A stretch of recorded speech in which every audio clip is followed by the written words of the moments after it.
당장 중간고사 대비를 하다 보면은 기말고사 내용을 자연스럽게 까먹는 경우들이 생기죠. 그럴 때 어디를 들어가셔라? 꼭 복습을 해보셔라. 그리고 새해 복 많이 받으시고 다가올 새학기를 잘 남은 2월 한 달 동안 준비를 하셔. 됐습니까? 자, 294쪽으로 갑시다. 자, 우리 오늘은 마지막으로 귀납이라는 거에 대해서 이야기를 할 거예요.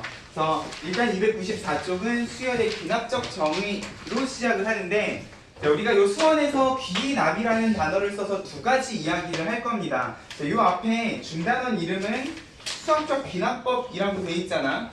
맞아요? 이 귀납이라는 걸 이용을 하면 우리가 지금 294쪽에 있는 것처럼 수열이라는 거를 이 귀납이라는 단어를 이용을 해서 정의를 내려줄 수도 있고, 그리고 저 뒤에 가면은 이제 우리가 명제를 증명을 할 때에도 이 귀납이라는 용어를 써가지고 증명하는 과정에 대해서 이야기를 할 거라는 거예요. 그러면 귀납이 뭔데? 여러 가지 과학적 실험 결과로 일반적인 결과를 도출해내는 거죠. 그죠? 우리 어디선가 분명히 들어봤던 단어예요. 맞아요. 국어 시간에 귀납과 무엇을 통해서 그치, 연역이라는 걸 비교해 가면서 막 백조 이야기도 하고요. 사실은 백조가 흑조도 있었다라는 이야기를 하면서 국어 시간에 귀납과 연역에 대해서 이야기합니다. 자, 근데 수학에서 쓰는 귀납이라는 단어도요, 결국 맥락상 우리가 국어에서 이야기하는 귀납하고 똑같아. 근데 이걸 국어적으로 해석하기 시작하면 그건 국어지 수학이 아니잖아요. 맞아요? 그러면 우리가 이 수원에서요, 특히나 수열 단원에서 이 귀납이라는 거를 어떤 느낌으로 쓸 것인가, 그냥 수학의 관점에서만 생각을 해보면 이 귀납이라는 거는요, 한마디로 하면 이웃하는 것들 사이의 관계라고 생각을 해주시면 돼요.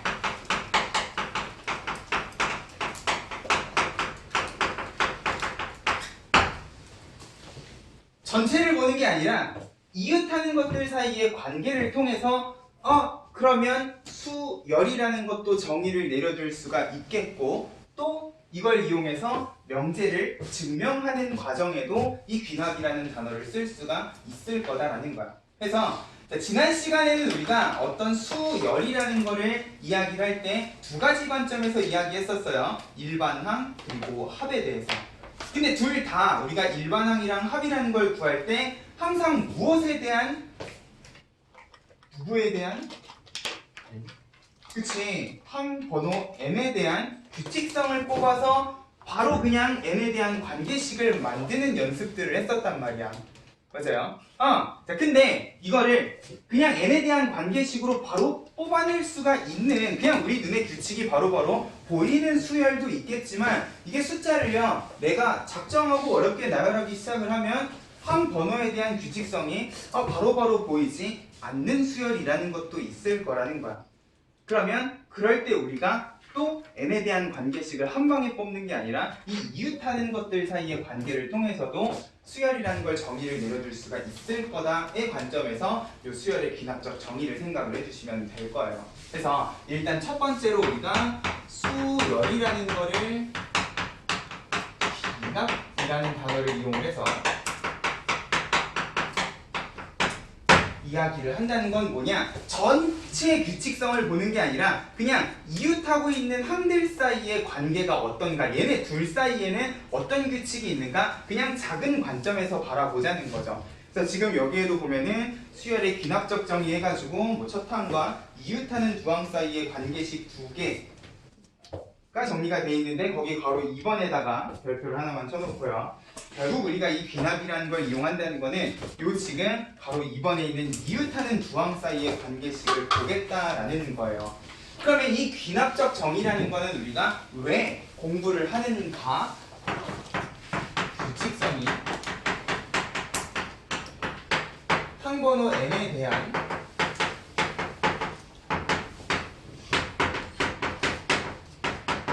관계식으로 한 방에 보이지 않는 경우에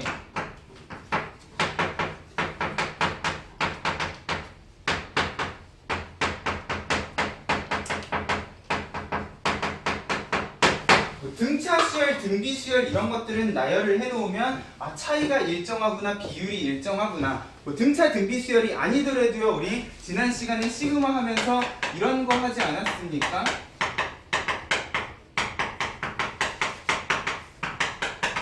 보세요. 숫자는 복잡해 보이지만 결국 내가 1번, 2번, 3번, 4번으로 놨을 때 이 항 번호에 대한 규칙이 눈에 그냥 바로 보이는 경우도 있을 거라는 거예요. 보세요. 왼쪽에 곱해진 숫자들, 오른쪽에 곱해진 숫자를 나눠가지고 우리가 지난 시간에는 전부 다 그냥 바로 항 번호 n번에 대해서 n번째는 그럼 n에 대한 어떤 관계식을 가지고 있을 것인가를 바로 뽑아내는 연습을 했다는 거죠. 근데 이게 만약에 바로 보이지 않는 경우에는 우리가 이 전체를 보는 게 아니라 그냥 요 두 개 사이의 관계 혹은 요 두 개 사이의 관계, 이웃하는 숫자들 사이의 관계식을 훨씬 더 쉽게 찾아줄 수가 있을 거라는 거지. 전체를 보는 것보다는 일부분을 보고 얘네들 사이의 관계를 찾는 건 그렇게 어렵지 않은 수열들이 많다는 거예요. 그래서 내가 만약에 요 n에 대한 관계식이 바로 보이지가 않을 때 무엇을 보자? 이웃하는 항들 사이의 관계를 보고 그 이웃하는 항들 사이의 관계식을 가지고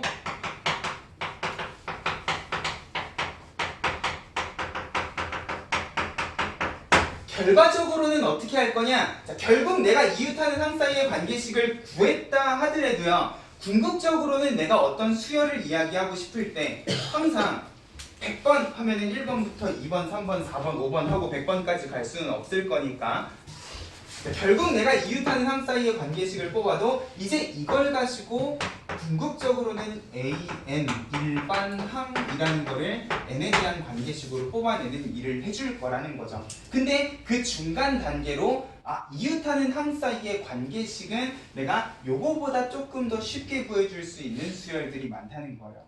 됐어요? 바로 보이는 애들이면 그냥 바로 찾아주시면 되는데 그렇지 않은 애들은 이제 그 중간 단계로 AN을 n에 대한 관계식으로 찾기 전 중간 단계의 관점에서 이 이웃하는 항들 사이의 관계식을 뽑아보자는 거지. 됐어요? 그래서 우리가 수열의 귀납적 정의에서 이 이웃하는 항들 사이의 관계식을 뭐라고 이야기를 할 거냐? 점화식이라고 이야기를 할 겁니다. 그래서 예전에 내가 이 수열이라는 걸 공부할 때는 이 수열의 귀납적 정의에서 배우는 점화식들이 상당히 많았어요. 불과 몇 년 전만 해도 이 점화식 하면은 지금 295쪽에 있는 두 가지 유형뿐만 아니라 교과서에서 일단 가르치는 기본 유형이 한 5가지에서 6가지 정도가 됐었어. 근데 너네는 지금 이 귀납적 정의에 대해서는 그렇게 깊이 있게 생각을 안 하셔도 될 정도로 교육과정에서 이 부분이 많이 줄어들었기 때문에 일단 우리 특강 수업에서는 이 기본적인 등차 수열과 등비 수열의 귀납적 정의랑 오른쪽에 있는 두 가지 유형에 대해서만 이야기를 해줄 겁니다. 점화식이라는 거는 이름 그대로 불을 붙인다는 느낌이에요. 내가 만약에 이웃하는 두 항 사이의 관계식을 뽑아내줄 수가 있으면 AN 플러스 1이랑 AN이라는 거는 결국 얘 다음 항이잖아. 그럼 내가 얘를요, 다음 항을 전 항에 대한 관계식의 형태로만 정리를 해주실 수가 있으면 이제 내가 여기에다 1을 집어넣으면 두 번째 항이 나오는 거고 2를 집어넣으면 세 번째 항, 3을 집어넣으면 네 번째 항이 나오는 거니까 줄줄줄 그 다음 항들을 찾아주실 수도 있을 거라는 거지. 됐어요? 그래서 불을 붙이는 식이다 해가지고 그 이웃하는 두 항 사이의 관계식을 점화식이라고 이야기를 합니다. 그리고 이 점화식은 지금 여기에서는 이웃하는 두 항 정도만 이야기를 하지만 꼭 이웃하는 두 항일 필요는 없어요. 붙어있는 세 개의 항 사이의 관계식을 뽑아낼 수 있으면 세 개의 항을 가지고도 우리가 얼마든지 점화식은 만들어줄 수 있을 거고요. 필요에 따라서는 어려운 문제는 4개를 가지고도 점화식을 만드는 경우도 있을 거라는 거죠. 결국은 전체를 보는 게 아니라 그 일부분에 있는 이웃하는 애들 사이의 관계가 어떤지를 뽑아내는 일들을 일단은 하고 그거를 가지고 그러면 내가 이웃하는 항 사이의 관계식을 뽑아냈을 때 그러면 이 관계식을 보고 얘가 어떤 수열일까를 생각을 하면서 궁극적으로는 여기에서 일로 넘어가는 일을 해줄 거라는 거예요. 됐어요? 그래서 지금 294쪽 밑에 보면은 등차 수열과 등비 수열의 귀납적 정의라고 돼 있어. 그러면 등차 등비 수열의 점화식은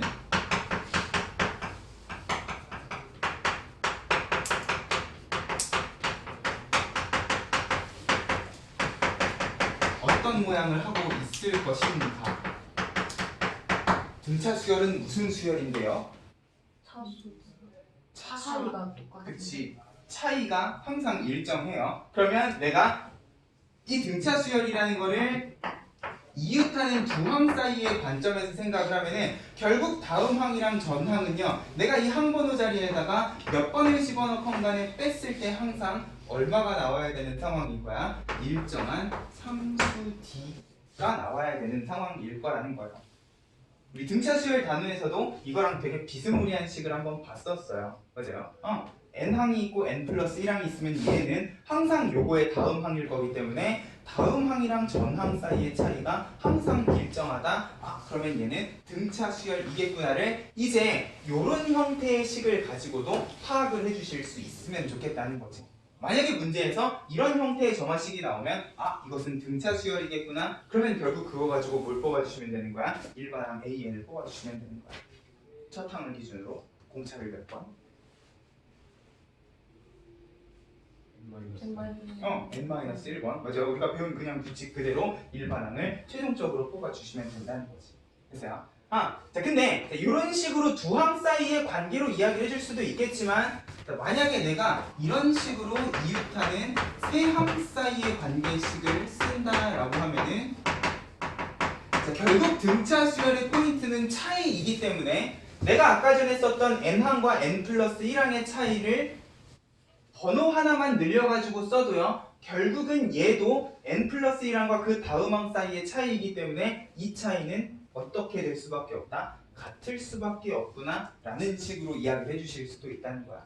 이렇게 적혀 있어도 얘는 무슨 수열이기 때문에 등차 수열이기 때문에 등차 수열의 일반항을 찾아주시면 된다는 거지. 됐어요? 그리고 이 두 번째 점화식 같은 경우에는 우리가 등차 수열 단원에서 배웠던 이런 형태의 느낌으로도 정리를 해주실 수가 있을 거예요. a n 플러스 1을 이쪽으로 넘겨버리게 되면 n 플러스 1항은 2배, an이 넘어가면 an하고 an 플러스 2항이 더해지는 뭐예요? 등차 중. 그치, 등차 중항식도 만들어 주실 수가 있을 거. 맞아요? 결국 n항 n 플러스 1항 n 플러스 2항을 기준으로는 얘가 가운데 있는 놈이니까 양 끝에 있는 합은 가운데 놈의 2배겠구나 라는 식이 주어져도 이것은 무슨 수열이겠다? 등차 수열이겠구나 라고 생각을 해주시면 된다는 거예요. 됐죠? 그래서 이제부터 계속 이야기할 게 이런 애들이에요. 이웃하는 항 사이의 관계식을 가지고 얘가 무슨 수열일까를 유추하는 일들을 할 거라는 거지. 그러면 등비 수열 같은 경우에는 이웃하는 항 사이의 관계식을 어떤 식으로 뽑아주면 될 것인가? 등비 수열은 뭐가 일정하니까? B. B가 일정하니까 이웃하는 항 두 개를 이렇게 나누게 되면 항상 여기에다가 몇 번을 집어넣건 간에 그 비율이 R로 일정하겠구나 라고 생각을 해주셔도 되겠지. 맞아요? 분수로 나타내셔도 되는데 비율은 나누기를 쓰셔도 되는 거니까. 맞아요? 그러면 등차 수열 때랑 비슷한 느낌을 쓰면 이웃하는 세 항 사이의 관계식으로도 마찬가지 등비 수열을 이런 식으로 나타내 주실 수가 있을 거예요.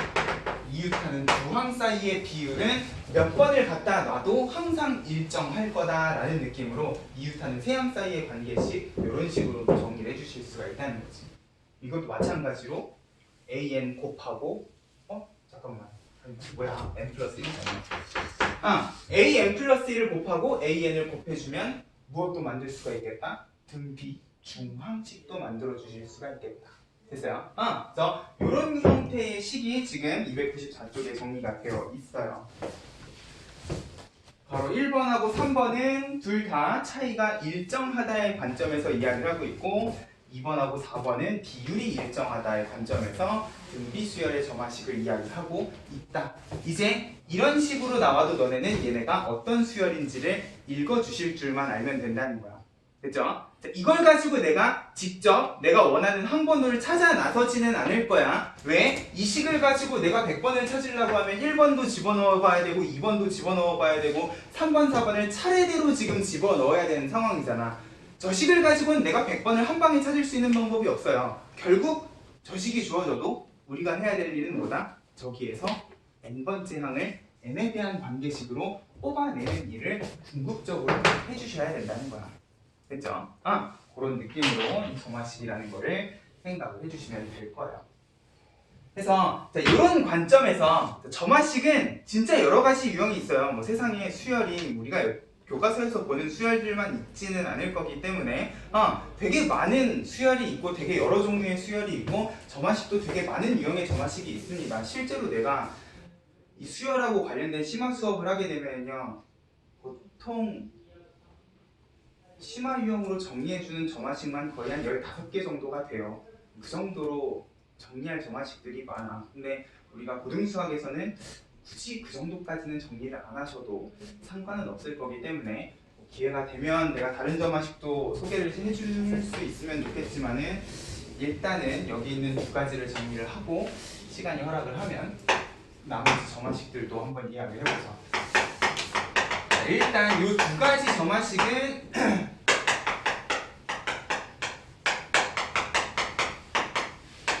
보고 읽으실 줄 알았으면 좋겠다는 거예요. 첫 번째는 뭐냐? AN 플러스 1이 AN에 FN이 더해진 꼴이다 라고 돼 있어. 그러면 얘는 도대체 어떤 관계식을 가지고 있을 것인가? 자, 등차등비 때도 이야기를 했지만 결국 우리는 점화식을 가지고 내가 원하는 항번호를 찾아 나서는 일은 안 할 거야. 이걸 보고 얘가 어떤 규칙성을 가지며 이걸 가지고 만들어낸 결국 항번호 n에 대한 관계식이 무엇일까를 고민을 해주셔야 된다는 거죠. 자, 근데 내가 이 식을요 조금만 변형을 해보면 AN을 이렇게 넘겨봐. 그럼 뭐가 돼? 이웃하는 두 항 사이에 차이가 되는 거죠. 우리 방금 어디에서 이거 얘기했어? 등차 수열에서 똑같은 이야기 했단 말이야. 맞아요? 자, 결국 내가 이 식을 AN을 넘겨서 이웃하는 두 항 사이의 차이의 관점에서 생각을 하면 이 자리가 그냥 상수 D면 얘는 무슨 수열인 거야? 등차 수열인 거잖아. 근데 지금 여기 항번호 N자리에다 내가 1번, 2번, 3번, 4번을 집어넣으면 자, 요렇게 항번호만 변하는 게 아니라 여기 있는 얘도 지금 항번호 N에 대해서 숫자가 계속해서 변하고 있는 상황이라는 거죠. 이러면 차이가 항상 일정한 등차 수열이 아니게 되는 상황이라는 거야. 됐어요? 자, 일단 교과서에는 지금 여기 있는 점화식에 n자리에다가 1부터 n-1까지를 쭉 대입하고 변변 더한다 그랬는데 그건 너네가 집에 가서 연습을 해보시면 되고요. 자, 결국 내가 얘를요 이렇게 등차 수열의 관점에서 해석을 하면 어떻게 이야기를 해줄 수도 있을 것인가냐는 거죠. 자, 얘를요 자, 변변 더하는 느낌이 아니라 이런 느낌으로 생각을 해보자는 거야. 자, 결국 첫째 항에서 내가 둘째 항으로 넘어간다. 그러면 얘네 둘 사이의 차이는 결국 뭐라는 소리? 여기에다 1을 집어넣었을 때 FN이 아니라 F1이라는 이야기가 돼요. 맞아요. 첫째 항과 둘째 항 사이의 차이는 상수는 아니지만 결국 여기에다 1을 집어넣은 어떤 값이 될 거라는 거야. 맞아요. 거기에서 내가 3번으로 넘어간다고 하면 2번과 3번 사이의 차이는 결국 n자리에다가 2를 집어넣은 f2라는 값이 더해지고 있을 거라는 거지. 맞아요. 이게 상수면 참 좋겠지만 일단은 그렇지가 않기 때문에 얘가 어떤 상황인가를 일단 파악을 해보면 자, 결국 이런 식으로 차이가 1, 2, 3, 4 숫자가 변하면서 더해져도요. 자, 우리가 등차 수열에서도 이야기를 했지만 결국 n번째 항은 차이가 몇 번이 더해져야 되는 상황이다를 생각을 해주시면 등차 수열 때 우리 일반항 구할 때 n항은 첫 항 기준으로 차이가 몇 번 더해진 거야? n-1번 더해진 거예요. 이것도 지금 첫 항 기준으로 차이가 하나 둘씩 더해지고 있어요. 숫자는 변하지만 결국 fn이라는 거는 n에 대한 일정한 규칙을 가진 관계식이라고 이야기를 해주실 수가 있을 거고요. 그럼 n번째는 결국 저 fn의 n자리에다가 n-1을 집어넣은 n-1번째 차이까지를 더해놓은 상황이겠구나 라고 생각을 해주셔도 된다는 거죠. 맞아요. 그리고 지금 지금 요 차이는요 숫자가 중구난방으로 변하는 게 아니라요 얘도 결국은 어떤 n에 대한 관계식을 가지고 있고 1, 2, 3, 4 차례차례 숫자가 변하면서 규칙적으로 변하고 있는 상황이라는 거예요. 그래서요 예를 들면 이런 거예요.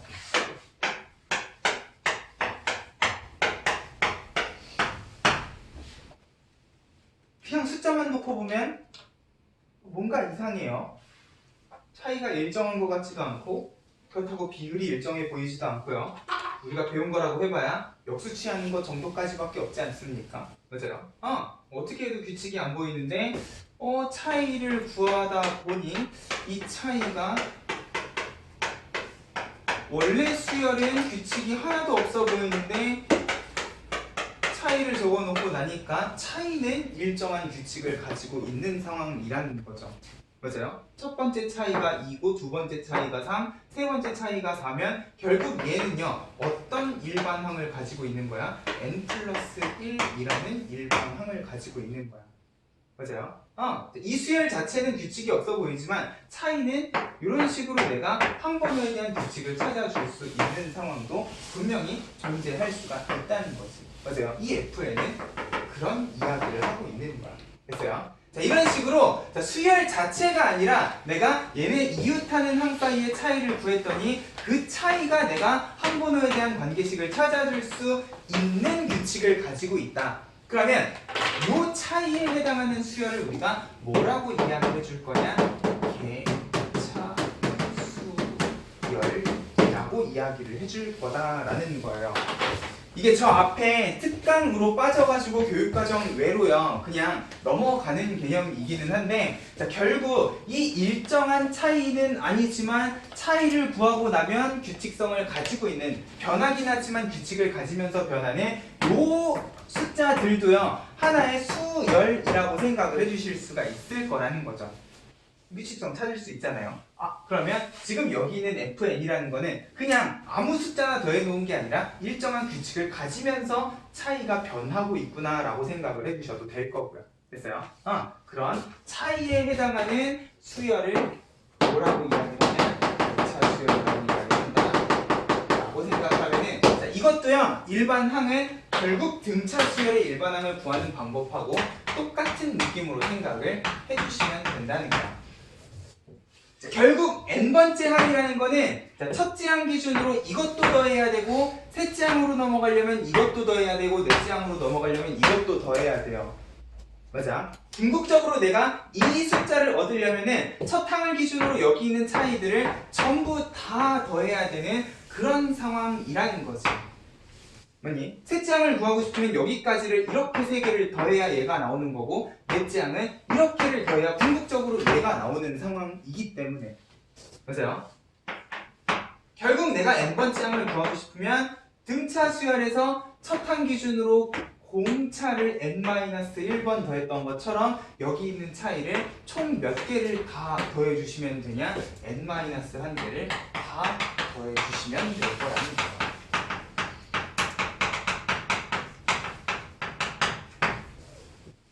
자, 다만 이건 일정한 숫자가 아니야 변하는 숫자이기 때문에 그냥 n-1d 하고 적어줄 수는 없는 상황일 거라는 거지.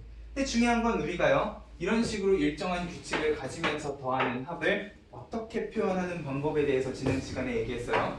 시그마라는 기호를 이용해서 나타내는 방법에 대해서 이야기를 했었다는 거야. 일정한 숫자는 아니지만 규칙을 가지고 있는 숫자이기 때문에 내가 이 n-1개를 더한다를 이런 느낌으로 써주셔도 결과적으로는 어떤 느낌? 똑같은 느낌일 거라는 거지. 됐어요? 오케이.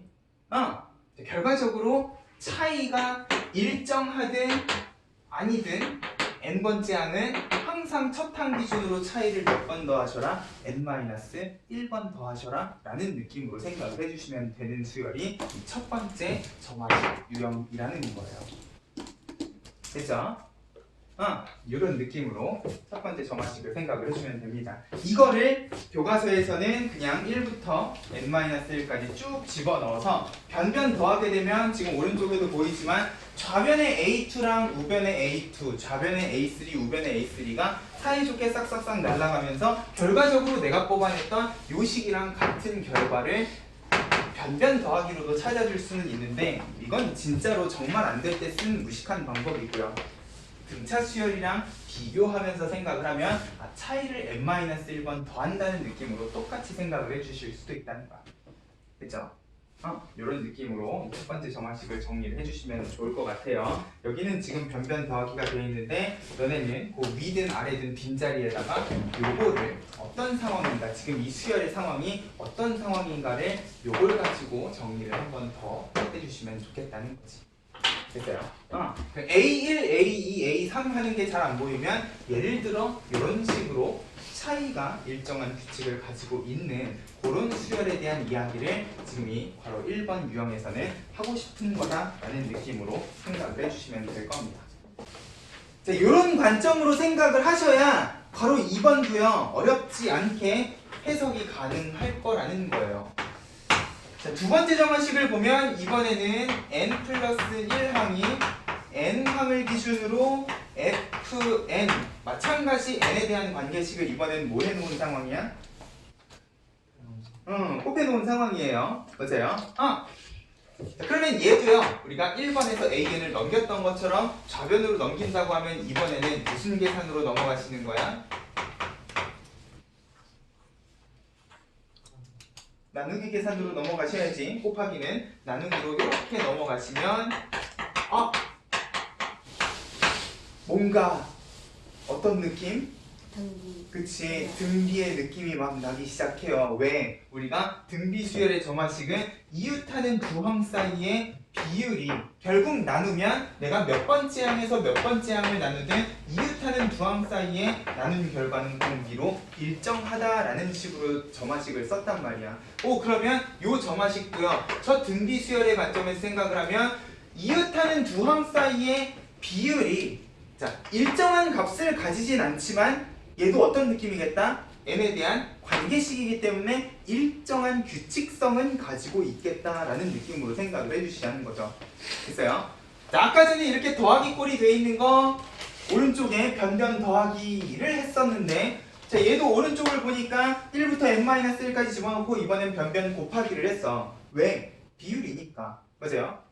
더하기에서 곱하기로만 바뀌어주면 똑같이 좌변의 A2, 우변의 A2, 좌변의 A3, 우변의 A3가 줄줄이 날아간다는 거야. 근데 이거를 이런 느낌으로 생각을 해주셔도 될 거라는 거지. 결국 내가 여기에서 더하기를 뭘로만 바꿔주시면? 곱하기로만 바꿔주시면 결국 둘째 항은 첫째 항의 F1이라는 값이 곱해진 느낌으로 생각을 해주시면 될 거고요. 그러세요? 세 번째 항은 두 번째 항의 요 F2라는 값이 곱해졌다로 모든 느낌을 더하기에서 곱하기로 바꿔주시면 이 지금 F1부터 Fn-1까지 요 숫자들은요 결국 요 이웃하는 항들 사이에 무엇과 관련된 비율과 관련된 어떤 수열이겠구나 라고 이야기를 해주실 수도 있다는 거예요. 맞아요? 자, 어떤 수열의 차이를 가지고 규칙성을 찾으면 그 수열을 개차 수열이라고 한다 그랬어. 그러면 이웃한 항들 사이에 비율을 가지고 내가 일정한 규칙성을 찾을 수 있으면 얘는 뭐라고 불러주시면 되겠어? 그치, 이렇게 비수열이라고 생각을 해주실 수 있을 건데 그러니까 보통 고등수학에서는 개비수열이라는 표현을 잘 안 써요. 근데 차이가 개차 수열이면 비율은 개비수열이라고 생각을 해주실 수도 있을 거고요. 결국 이것도 등차 등비의 관점에서 n번째 항은 몇 번째 항을 기준으로 생각을 하시면 되겠다. 항상 언제나 어디서나 첫 항을 기준으로 생각을 하시면 되겠다. 맞아요? 등비 수열의 일반항 뭐였어요? 첫 항 기준으로 공비를 n-1번 곱하는 거였잖아. 근데 이 n-1번 곱하는 숫자가 하필이면 똑같은 수니까 n-1이 그대로 거듭제곱 지수 자리에 올라갔던 거라고요. 맞아요? 근데 얘는 일정한 숫자가 아니기 때문에 이제 여기 있는 숫자들을 일일이 다 곱해 주셔야 되는 상황만 다르지 결국 비율이 첫 항을 기준으로 n-1번이 곱해졌다라는 거는 변함이 없다는 거야. 그래서 등기수열처럼 첫 항 기준으로 비율을 n-1개 쪼르륵 더하면 뭐가 되겠어? n번째 항이 되겠구나 라는 느낌으로 생각을 해주시면 된다는 거야. 됐죠? 곱하기에서 더하기로만 관점이 바뀐 거기 때문에 어렵지 않게 얘네 둘이를 등차 등비를 바탕으로 해석을 해주실 수도 있겠다. 됐죠? 그러면 이제 요런 점화식 그리고 요런 점화식이 나왔을 때 우리가 얘네들을 가지고 an 결국 n에 대한 일반항을 뽑는 일도 해주실 수가 있을 거라는 거예요. 되게 복잡해 보이지만 얘는 결국 나중에 가면 n에 대한 관계식으로 뿅 하고 간단하게 정리가 될 겁니다. 그리고 심지어 시그마 같은 경우에는 우리가 지난 시간에 열심히 정리하는 방법을 배웠잖아요. 결국 이거 정리하고 나면 얘는 n에 대한 관계식 뿅 하고 하나의 식이 될 거기 때문에 내가 원하는 항번호 집어넣어서 바로 숫자를 찾아주실 수도 있을 거라는 거죠. 됐습니까? 그래서 이 점화식이라는 거는 결국 우리가 지난 시간까지 열심히 했던 n에 대한 관계식을 찾는 중간 단계라고 생각을 하시면 돼요. 이게 지금은 이 점화식은 이렇게 일반항을 구하고 이 점화식은 이렇게 일반항을 구한다지만 나중에 궁극적으로 너네가 이 수열이라는 걸 가지고 활용 문제를 풀게 되면 이제 활용 문제는요 더더욱 상황이 첫 번째, 두 번째, 세 번째, 네 번째 숫자만 봐가지고는 얘가 어떤 규칙을 가지고 있는지를 알 수 없는 경우들이 많아요. 그리고 더더군다나 이 수열을 가지고 활용 문제를 낸다고 하면 항상 어떤 짓거리를 어떻게 하고 어떻게 반복한다 라는 식으로만 이야기를 하기 때문에 결국 그걸 가지고 내가 한 방에 항번호 n에 대한 관계식을 뽑는 건 쉽지 않은 상황일 거라는 거지. 그럼 뭘 보셔라? 이 반복하는 짓거리 중간에 있는 이웃하는 항 사이의 관계식을 뽑아 보시라는 거예요. 활용 문제는 더더욱 n에 대한 관계식이 아니라 전항과 다음항 사이의 관계, 결국 내가 이걸 가지고 지지고 볶아서 다음항을 만들면 얘네들 사이의 관계식은 쉽게 뽑아줄 수 있지 않을까를 생각을 하면서 이웃하는 항 사이의 관계식을 뿅 뽑으면 이제 그걸 보고 얘는 무슨 수열이겠구나를 판단을 해주실 수도 있을 거라는 거예요. 됐죠? 사실 그러려면 이거 말고 이제 더 많은 유형의 점화식을 정리를 해야 되겠지만 일단은 등차 등비의 관점에서 점화식을 해석하고 일반항을 뽑는 연습부터 차근차근히 해보시자는 거야. 됐죠? 이런 느낌으로 297쪽의 필수 예제를 볼게요. 다음과 같이 정의된 수열 AN의 일반항 AN을 구하여라 그랬어. 자, 첫째 항이 5고 이웃하는 항 사이의 관계식이 이렇다. 다음 항은 전 항에 8을 계속 더하는 느낌이다. 1을 집어넣어도 2를 집어넣어도 3을 집어넣어도 다음 항은 전 항에다가 얼마만 더해주시면 되니까 8만 더해주시면 되니까 얘는 무슨 수열의 점화식이겠다?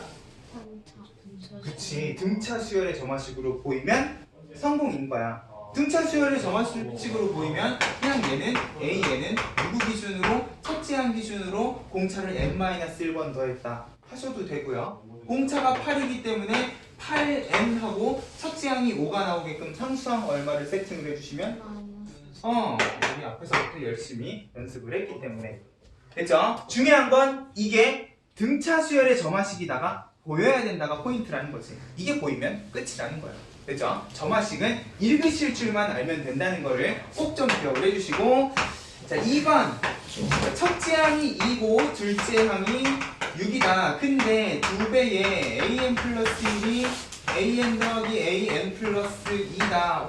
되게 뭐같이 생겼어? 중간항이 그 앞뒤에 있는 항 두 개를 더한 결과 같이 생겼어요. 이건 무슨 수열의 성질이기 때문에? 등차 수열의 성질이기 때문에 굳이 정리를 하자면 내가 여기 두 개짜리 an 플러스 1을 하나만 이렇게 뿅 an을 뿅 차이가 일정하겠구나 만 읽어주시면 얘는 뭐야? 등차 수열이기 때문에 첫 항 공차는요?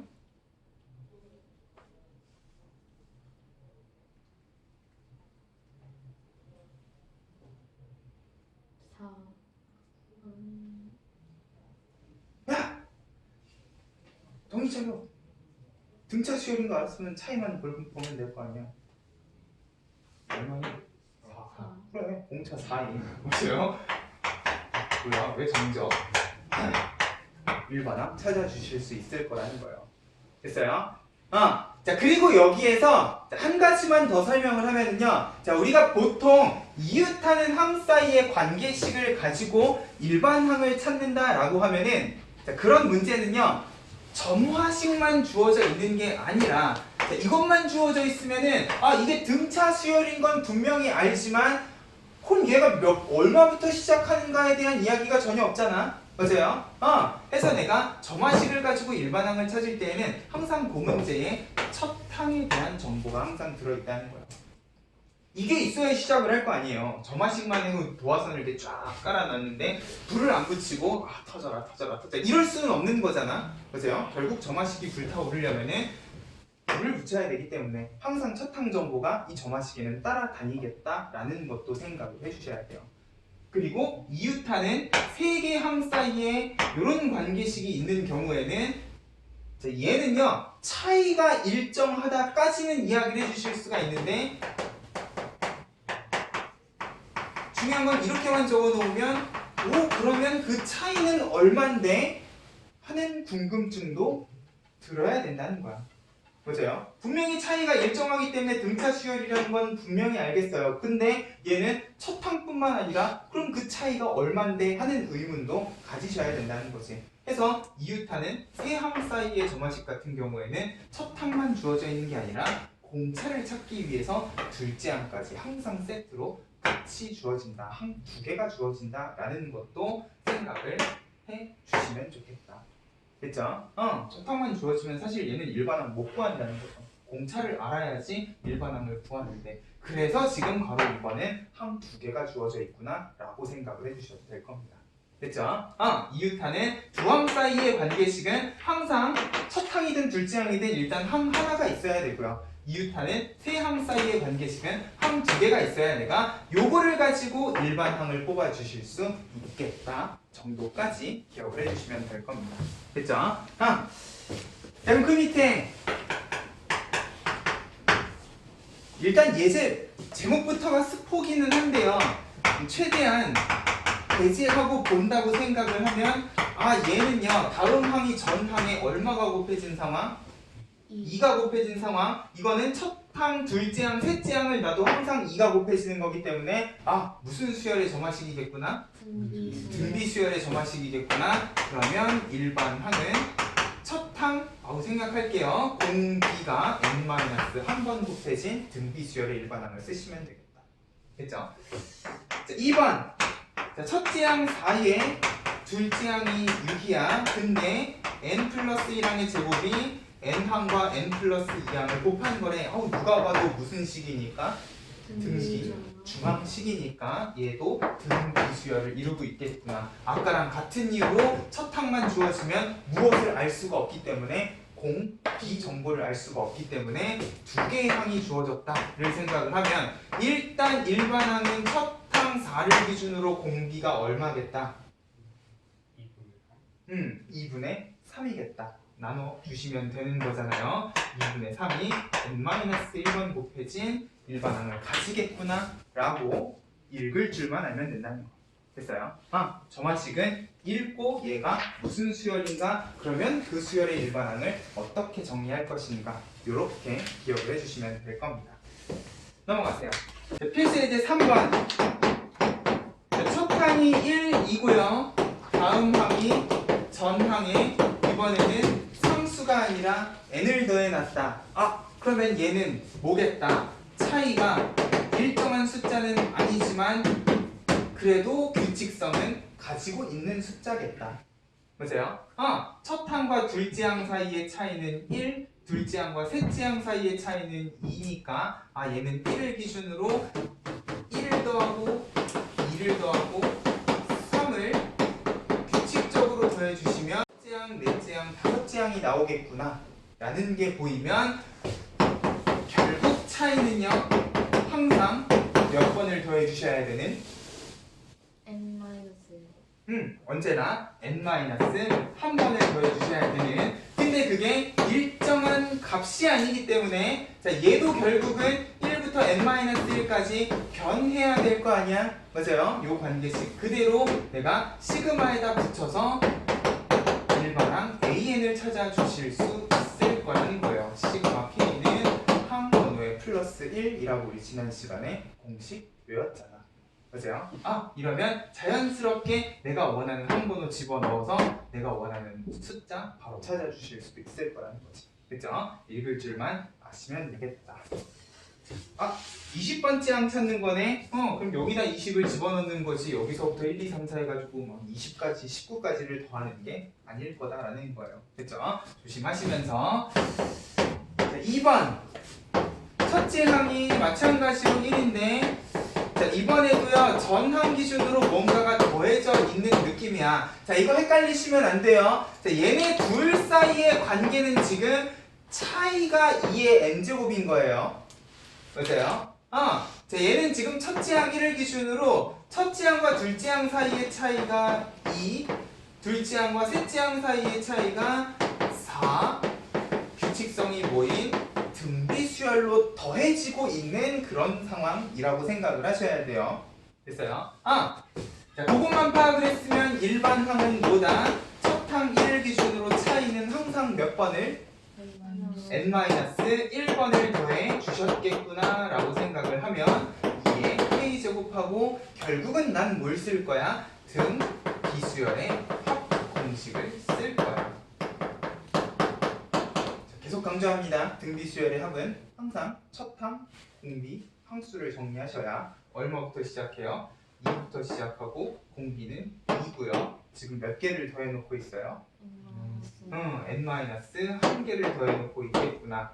항상 어느 단원이든 등비수열의 합이 보이면 이렇게 정리해 주셔야 돼요.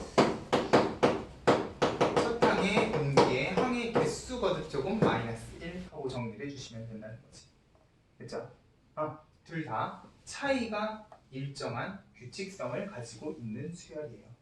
됐죠? 그러면 그 차이도 결국은 등차 수열처럼 n-1개만 뾰로롱 더해주시면 될 거. 됐어요? 그렇게 생각하면 어렵지 않을 거예요. 그럼 그 오른쪽에 필수예제 4번. 첫 항은 계속 1이네. 재미없게. 자, 근데 이번에는 정하식이 다음 항이 전 항의 n 플러스 1분의 n 플러스 3이 곱해졌다라는 느낌으로 주어져 있어요. 이제는 더하기가 아니라 곱하기이기 때문에 얘는요, 이웃하는 요 두 항 사이에 무엇이라고 생각을 해주셔야? 비율이라고 생각을 해주셔야.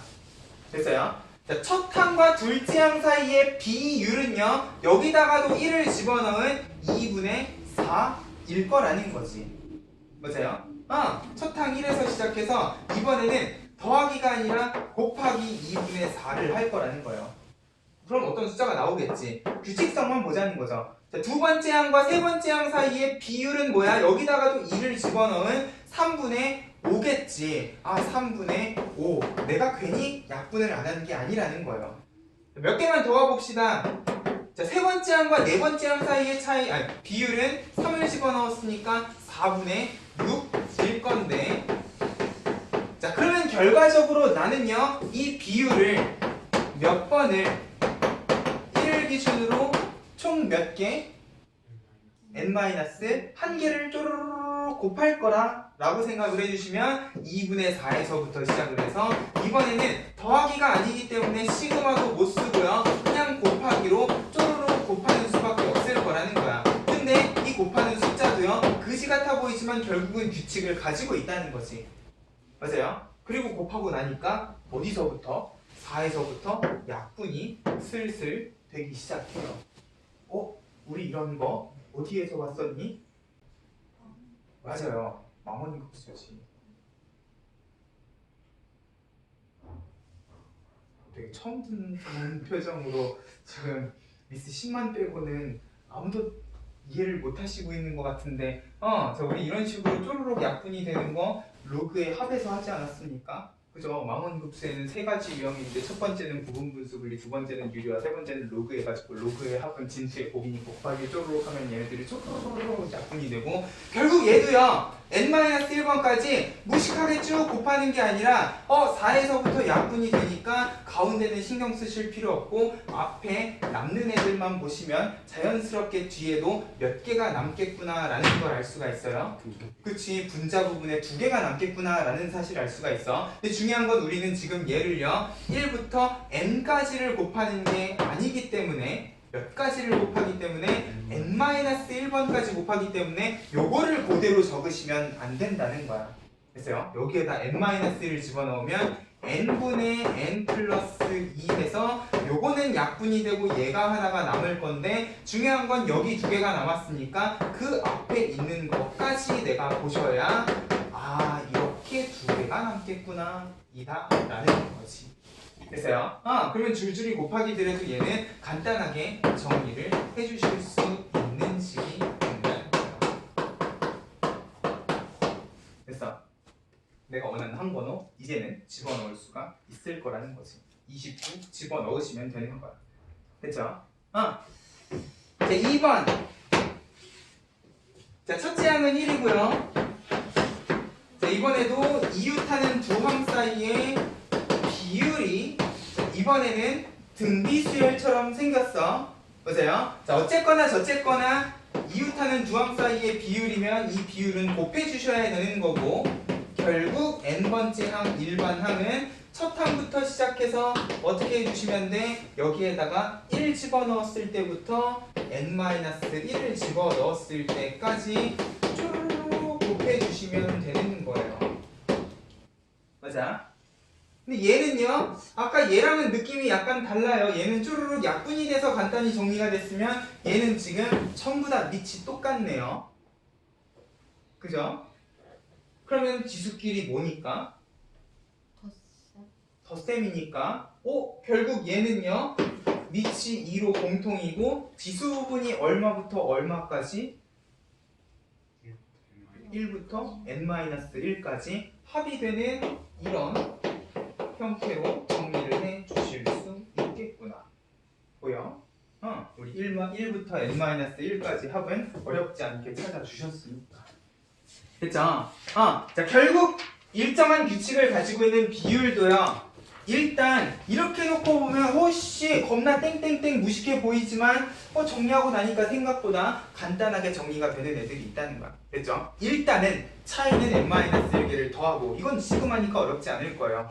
비율이 있으면 n-1개를 곱해 보시면 된다는 거지. 됐죠? 일단 요 관점에서만 생각을 해주셔도 저반식 문제 어렵지 않게 풀 수 있을 겁니다. 됐어요? 그쵸? 넘어가세요. 자, 필수예제 5번.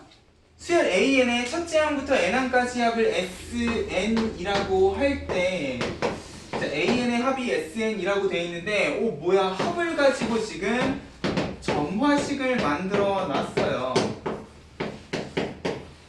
오씨 이런 건 안 배웠잖아요 선생님. 그러면 이제 어떻게 해야 돼? 생각을 해주셔야지. 자, 분명히 내가 점화식에서 너네들이 눈여겨봐야 되는 점화식은 이 정도다 밖에는 설명을 안 했어요. 근데 이 점화식 문제는요 사실 이 유형 말고 되게 여러가지 유형이 있다 그랬고요. 내가 가르치지 않은 유형이라도 얼마든지 문제에 나올 수는 있어요. 만약에 내가 가르치지 않은 점화식이 문제로 나왔다. 그러면 지효석 선생님이 잘못 가르친 거냐? 아니라는 거야. 나올 수 있어요. 나오면 어떻게 하시면 돼? 시그마 때처럼 그냥 1부터 차근차근 집어넣어 보시면 돼요. 됐어요? 자, 모든 수열이요, 모든 규칙성이 교과서에서 배운 대로만 나오지는 않아요. 그래서 나중에 문제를 풀다 보면은 분명히 내가 배우지 않은 점화식도 나올 건데 수능도 그렇겠지. 근데 걔네들이 사실 1번, 2번, 3번, 4번을 집어넣다 보면은 뭔가 이런 식으로 내가 깔끔하게 정리해 줄 수 있는 규칙성은 아니지만 규칙성이 눈에 보이는 수열인 경우들이 꽤나 많아. 그렇기 때문에 만약에 모르는 점화식이 나왔다? 안 배웠으니까 이건 안 풀래. 이게 아니라 일단 1번부터 차근차근 집어넣어 보셔. 됐습니까? 근데 얘는요 1번부터 집어넣기 전에 일단 한번 생각을 해보자는 거죠. 왜? 우리가 수열 단원에서 계속 주구장창 이야기했던 게 뭐야? 합을 가지고 일반항 만들 수 있다 없다? 있다. 있다는 거죠. 보세요. SN을 가지고 내가 AN을 만들고 싶어. 어떻게 하시면 돼?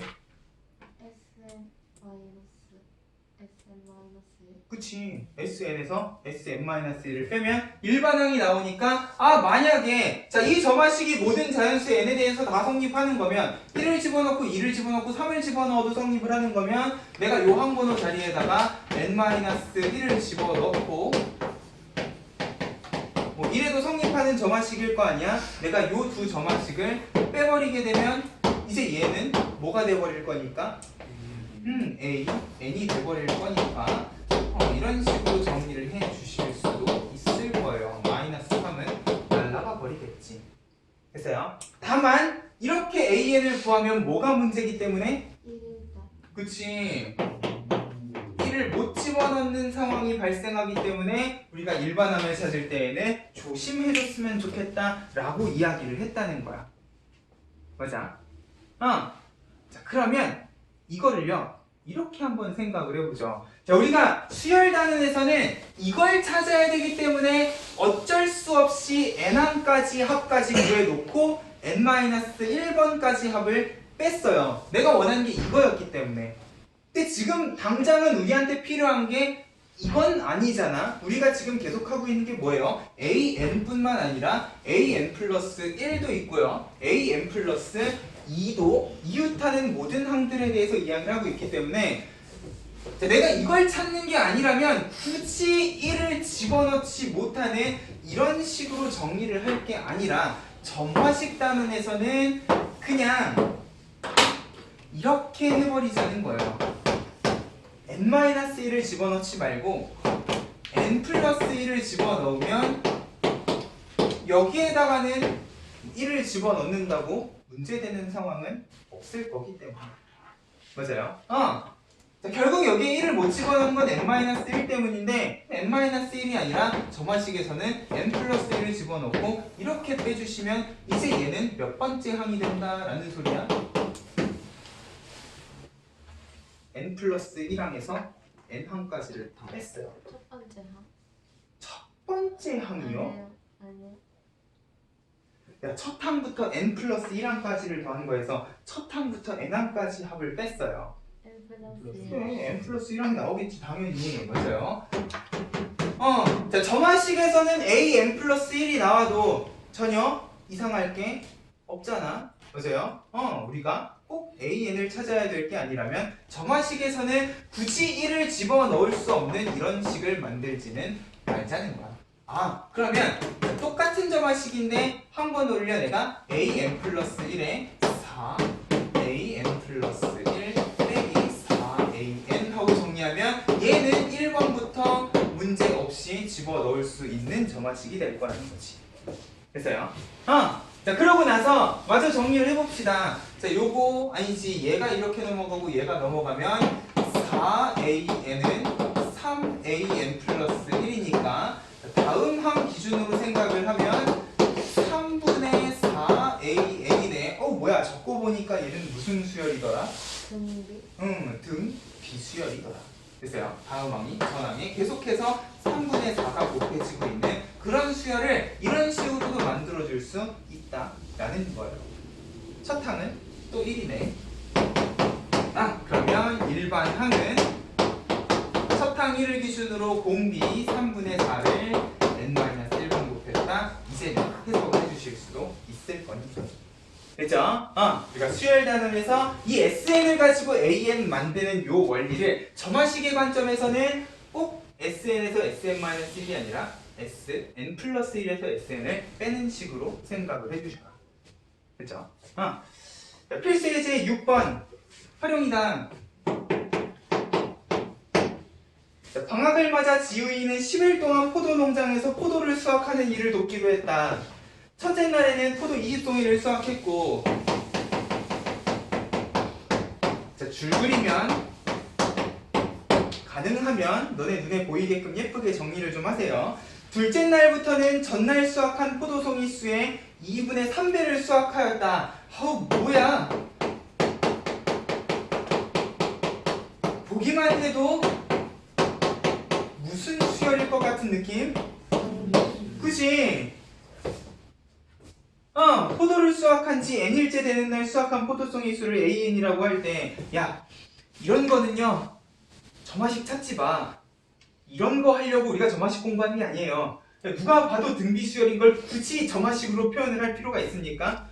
아니요. 그치? 이게 등비수열이라는 거 알았으면은 야 첫날 n일째 되는 날이니까 결국 an이라는 거는 첫날 수확한 20송이 기준으로 2분의 3을 n-1번 곱하면 되는 거지. 맞아요? 끝이라는 거야. 됐어요? 규칙이 보이는 애들은 그냥 바로 일반항 찾아주시면 돼요. 됐어? 근데 교육적인 차원에서 연습은 해보자는 거야. 됐어요? 활용 문제에서 중간 단계로요. 점화식을 뽑고 싶다라고 하면은 우리가 어떻게 생각을 해주시면 될 것인가? 자, 결국 점화식이라는 거는 이웃하는 두 항 사이의 관계예요. 맞아요. 그리고 그 이웃하는 두 항은 항상 an과 그 다음 항인 an 플러스 1 요 둘 사이의 관계를 보는 거잖아. 그러면 일단 우리가 점화식을 뽑고 싶다라고 하면은 절대로 이 첫 항부터 시작하지 마세요. 자, 이거부터 곱하기 시작을 하잖아. 내가 여기에 곱하기뿐만 아니라 더하기 빼기를 추가적으로 계산하는 순간 첫 항부터 시작을 하면 그 숫자는 망해버릴 거야. 자, 그렇기 때문에 점화식을 찾을 때에는 첫 항은 생각하지 마시고요. 그냥 바로 어디로 가시냐? n번째 날로 가세요. 알아? 모르잖아? 그죠? 그러면 n인 거지. 아직 몰라. 됐어요? 그리고 나는 이웃하는 항 사이의 관계를 찾을 거기 때문에 그 다음 날도 한번 가보시자는 거야. 알아? 몰라? 그러면 an 플러스 1이지. 됐어? 일단 이렇게 세팅을 해놓고 그 다음에 이 문제에 주어져 있는 규칙을 보라는 거예요. 얘는 항상 전날 수확한 포도송이의 몇 배를? 2분의 3배를 수확한다 그랬으니까 이 an 플러스 1이라는 거는 얘 기준으로 생각하면은 2분의 3배의 n이겠구나 라고 우리가 점화식을 뽑아 주실 수도 있다는 거야. 자, 지금이야 그냥 일정한 숫자가 곱해진 등비수열이라 어렵지 않지만 내가 뭐 전날 수확한 포도송이에서 썩은 포도송이 5송이를 버리고 2분의 3배를 다시 수확한다 라고 하는 순간 이제 저 점화식은 복잡해지는 거죠.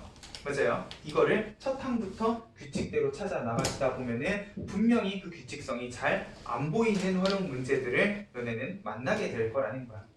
됐어요? 그렇기 때문에 우리가 활용 문제에서 점화식을 뽑고 싶다? 그러면 첫 항은 일단 제껴두고. 왜? 우리 아까 전에 일반항 구할 때 항상 첫 항은 따로 있었잖아. 점화식은 첫 항에 대한 식이 아니죠. 맞아요? 점화식은 n항과 n 플러스 1항 사이의 관계식이기 때문에 자, 첫날은 일단 제껴두고 n째 날, n 플러스 1째 날. 내가 만약에 어떤 시행을 반복한다. 1회, 2회, 3회로 넘어가면 n회, n 플러스 1회.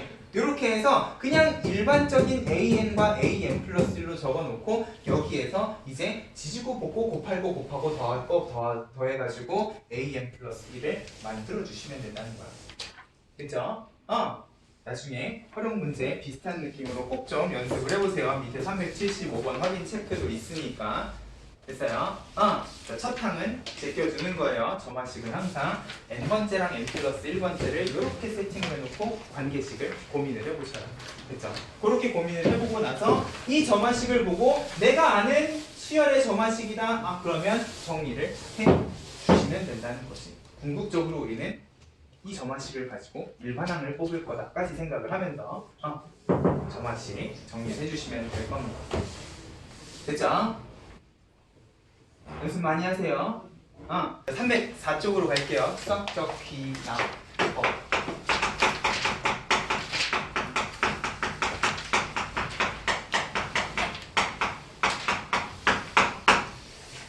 자, 이 귀납이라는 걸 이용을 해서 이번에는 명제를 증명할 겁니다.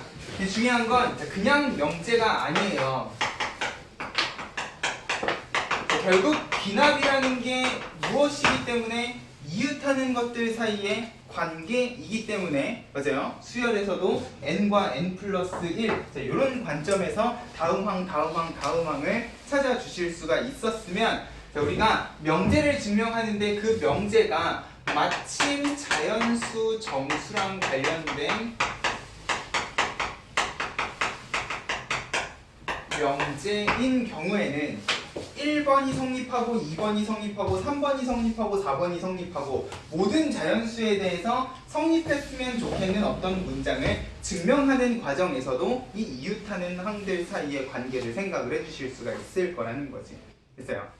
그러면 이 귀납이라는 걸 이용을 해서 우리가 명제를 어떻게 증명을 할 것인가? 근데 우리 수학화에서요 명제 증명할 때 이 귀라는 단어가 들어간 명제 증명 방법 하나 배우지 않았습니까? 귀류법이라는 거 배웠었어요. 귀류법은 뭐였는데?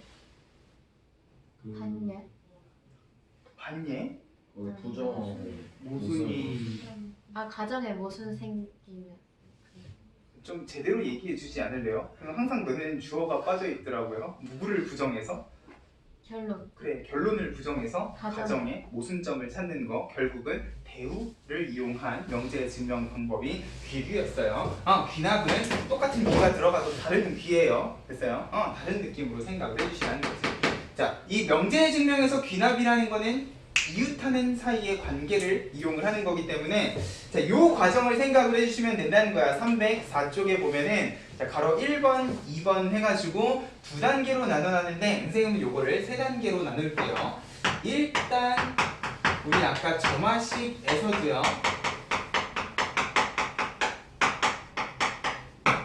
점화식뿐만 아니라 이 점화식이 어떤 수열인지를 보려면 첫 항이 얼마인가를 알아야 된다 그랬어. 맞아요? 일단 주어진 명제가 1을 집어넣었을 때 성립하는가 안 하는가를 따져주는 건 어렵지 않잖아. 근데 중요한 건 이걸 모든 자연수에 대해서 성립하게끔 만든다고 1 집어넣고 2 집어넣고 3 집어넣고 4를 집어넣어 4쯤 집어넣으니까 계속 맞는 말이 나오는 것 같아. 그러면 그 뒤에도 맞겠지 하면 이제 오류가 발생할 수 있다는 거예요. 그래서 일단 성립하는 건 1번에서만 체크를 해주시고 자, 그 다음부터는 우리가 아까 활용 문제에서 n항과 n 플러스 1항 사이의 관계식을 찾았을 때처럼 일반적인 경우에 대해서 한번 가정을 해보자는 거죠. 이 항번호 n 자리에다가 k를 집어넣었을 때 일단 성립한다고 가정을 먼저 해놓는 거예요. 왜? 이미 우린 1번에서 성립하는 걸 체크를 해놨으니까 이거를 그냥 일반적인 번호 K에 대해서 성립한다고 가정을 해놓고 그 다음 번호에도 마찬가지로 성립을 하는가 체크를 해보시면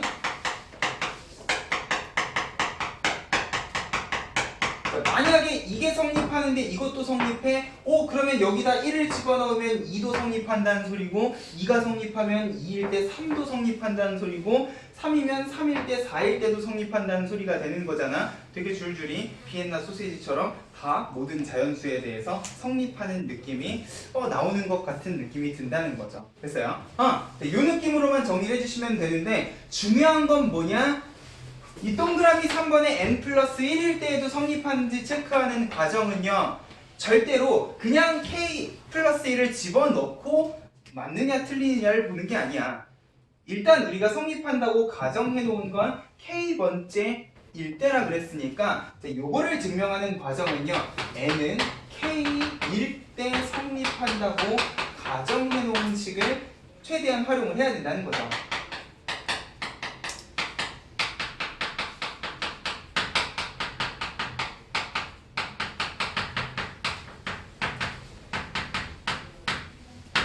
그래서 이게 제일 중요한 포인트라는 거예요. 그냥 K 집어넣고 식 적고 K 플러스 1 집어넣고 식 적어서 비교를 하는 게 아니라 일단 내가 K번째일 때 성립한다고 가정을 했으면 그 가정된 식이 있을 거고 그 식을 이용을 해서 K 플러스 1번째일 때도 만들어주는 느낌으로 우리가 이 귀납법이라는 증명 방법을 이용을 할 거라는 거지. 됐어요?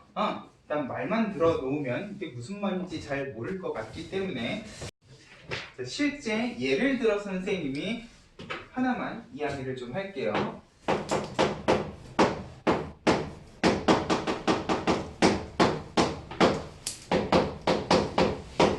자, 우리 지난 시간에 시그마 K 제곱 증명 안 하고 그냥 바로 공식으로 넘어갔었어요. 뭐야? 6분의 한 번호 플러스 1 두 개 더하는 거 맞아요? 라고 일단은 외웠단 말이야. 그죠? 내가 지난 시간에도 분명히 이거 다른 방법으로 증명 한번 해줄 거라 그랬어요. 됐어요? 자, 이거를 수학적 귀납법 가지고 한번 증명을 해보자는 거지. 자, 일단 얘는 무슨 뜻이야? 1의 제곱부터 n의 제곱까지를 줄줄이 더해 놓은 거예요. 자, 이거를 땡땡땡 안 쓰고 이제 우리는 이렇게 쓰기로 했는데 왜 그런가 상당히 궁금하다는 거지. 그러면 자, 얘가 진짜로 성립하는 식인가를 한번 증명을 해보자는 거야. 자, 첫 단계는 뭐야? 일단 1을 집어넣었을 때 성립하는가 체크하셔야 돼. 근데 중요한 거는 이 한 번호 n이라는 거는요, 좌변에서는요 그냥 숫자가 아니라 요 더하는 숫자의 개수의 관점에서도 생각을 해주셔야 돼요. n이 1이라는 거는 1의 제곱부터 1의 제곱까지니까 그냥 한 개만 더했다라는 느낌으로 생각을 하셔야 될 거 아니야. 좌변은 그냥 1의 제곱에서 1일 거야. 맞아요? 그리고 우변은 1 집어넣으면 6분의 1, 2 더하면 3이니까 1. 일단 1번은 제대로 성립하고 있다는 거지. 됐어요? 그럼 이제 여기에서 2번, 3번, 4번을 집어넣는 거냐? 아니다. 어떻게? 그냥 K라는 번호를 집어넣었을 때 성립한다고 가정을 해보자는 거예요. 근데 n자리에 K를 집어넣으면 그냥 n이 K로만 바뀌는 거니까 일단 식은 똑같이 이렇게 적어주시는 거야. K 제곱까지를 더하면 일단 6분의 K 플러스 1, 2K 플러스 1은 일단 성립한다고 우리가 가정을 해놓자는 거지.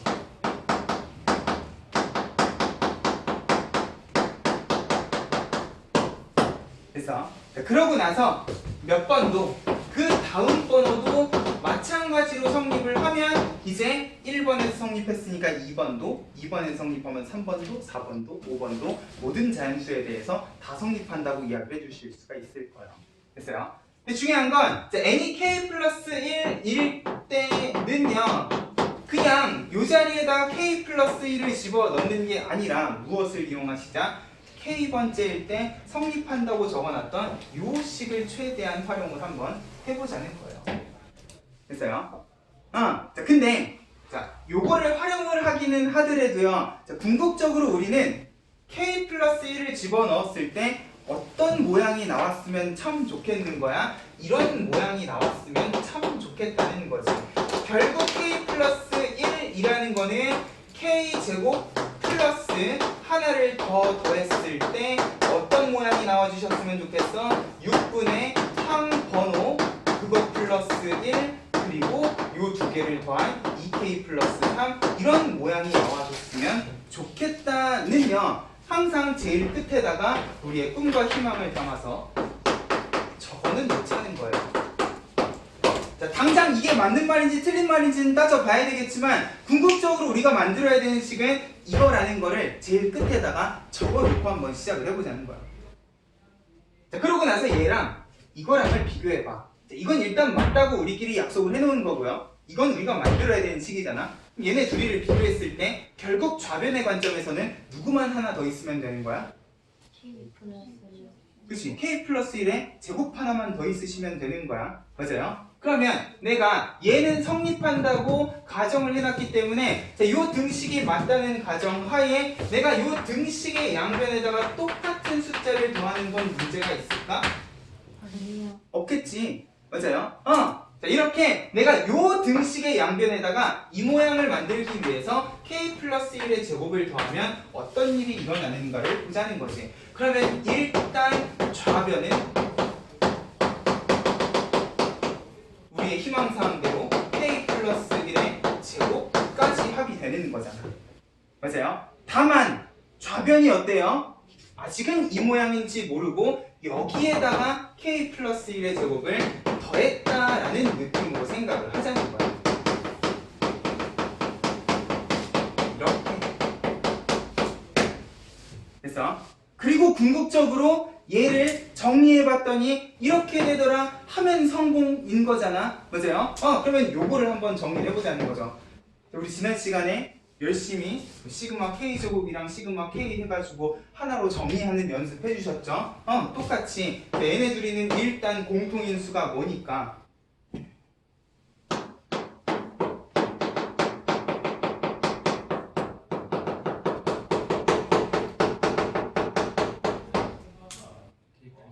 K 플러스 1이니까 그죠? K 플러스 1, K 플러스 1 똑같이 곱해져 있으면 공통인수로 묶을 수 있지 않겠어요? 이걸 또 막 다 전개해가지고 다시 묶는 건 어려울 거니까 일단 분모 통분도 생각을 하면서 얘를 6분의 K 플러스 1 공통인수로 한번 묶어보자는 거예요.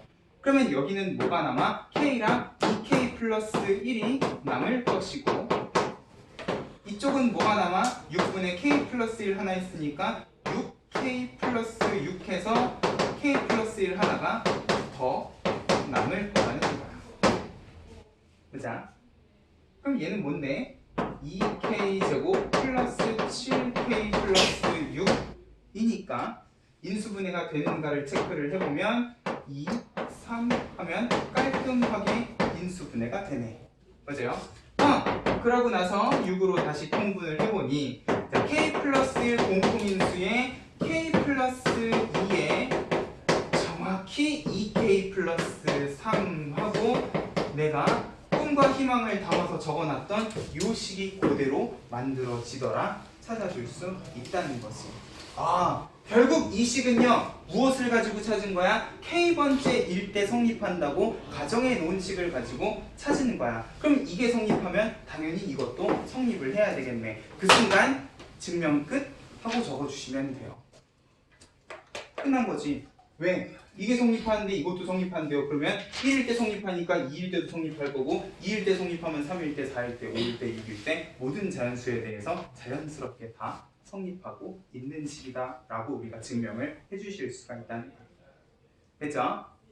이런 느낌이에요. 됐어요? 자, 너네가 이 증명 과정을 처음부터 끝까지 다 적을 일은 없을 거예요. 자, 분명히 증명 과정은 빈칸 채우기 형태로 나올 거지만 일단은 간단한 명제에 대해서는 너네가 손으로 직접 처음부터 끝까지 증명하는 연습도 한 번쯤은 해보시면 좋을 거야. 됐어요?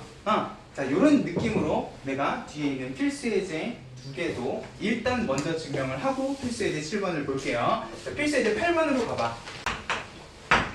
자, 여기는 일단 빈칸 채우기 문제는 아니야. 손으로 한번 연습을 해보시라는 거죠. 근데 저 뒤에 연습 문제를 가보면 모든 문제들이 전부 다 빈칸 채우기 문제일 거기 때문에 빈칸 채우기 문제는 그냥 맥락상 쭉 따라가 보셔도 아마 어렵지 않게 찾아주실 수 있기는 할 거야. 자, 필수예제 8번에서 증명하고 싶은 게 뭐야? 이렇게 생긴 거야. 우리 지난 시간에 시그마 하면서도 한 번쯤은 봤던 수열의 일반 항이죠. 맞아요? 자, 우리 지난 시간에는 얘를 어떤 관점에서 이야기를 했느냐? 항번호에 항번호 플러스 1이 곱해져 있는 이런 수열의 일반 항이니까 얘는 시그마 K는 1부터 N까지 미쳤나봐. K 플러스 1 해가지고 시그마 K 제곱 시그마 K 해서 정리만 해가지고 이렇게 만들었어요. 맞아? 자, 근데 이거를 이제 수학적 귀납법을 이용을 해서 진짜로 모든 자연수에 대해서 성립하는지 한번 보자는 거죠. 첫 번째, 몇 번을 집어넣어 보셔라. 1번을 한번 집어넣어 보셔라. 그러면 다시 좌변은 번호뿐만 아니라 개수의 관점에서도 생각을 하셔야 되니까 n이 1이라는 건 좌변은 그냥 하나만 딱 더해 놓은 상황인 거죠. 좌변은 그냥 1 곱하기 2 해가지고 2야. 우변은 여기에다가 1 하고 집어넣는 거니까 3분의 1에 1, 2, 3 해서 정확히 2 하고 성립하고 있는 중이야. 됐죠? 요거는 일단 잠시 킵해놓고 우리는 무엇을 할 거다? 일반적인 K에 대해서 성립한다고 식을 하나 가정을 해놓을 거다. 일단 요 과정은 N에서 K로만 바꿔주시면 되니까 그냥 요 정도로만 정리를 해주시면 될 거예요. K 플러스 1, K 플러스 이거는 일단 맞는 말이겠거니 하고 가정을 해놓자는 거지. 자, 그러고 나서 k 플러스 1일 때도요 성립하는가 체크를 해야 되는데, 자, 그냥 k 플러스 1을 집어넣는 건 아니라 그랬어요. 그래도 일단 무엇은 하시자 우리의 꿈과 희망을 담아서 제일 끝에다가 적어는 놓으시자는 거야. 자, 결국 k 플러스 1번째 일 때는요 아마 이런 모양이어야 될 것이다 정도는요 적어주자는 거지. k 플러스 1, k 플러스 2, k 플러스 3 이런 모양이 나와야 되는 상황일 거예요. 됐어요? 그러고 나서 얘랑을 비교하는 거지. 결국 우리는 요식을 쓸 거니까. 그러면 약간 되게 비슷한 느낌이죠? 여기에다 뭐만 더 더해주시면 K 플러스 1 곱하기 K 플러스 1, K 플러스 2를 양변에 똑같이 더하면 등식으로서는 문제가 없으니까, 그러면 좌변은 마찬가지 내가 원하는 꿈과 희망이 완성이 되었어요. K 플러스 1, K 플러스 2. 근데 우변은 아직 몰라. 왜? K번째일 때식에다가 이거만 더해준 거니까. 오, 근데 얘는 공통인수가 두 개나 있네. 맞아요? 그러면 내가 얘를 K 플러스 1, K 플러스 2 하고 공통인수를 묶는 순간 여기는 3분의 K만 남고 여기는 플러스 1 이렇게 되잖아. 그죠? 3으로 통분하고 나니까 얘는 3분의 K 플러스 얼마? 3 나왔죠. 그러면 증명 끝이요. 됐어요? 어떤 느낌인지 알겠죠? 이런 느낌으로 모든 증명들이 비슷한 형태로 흘러갈 겁니다.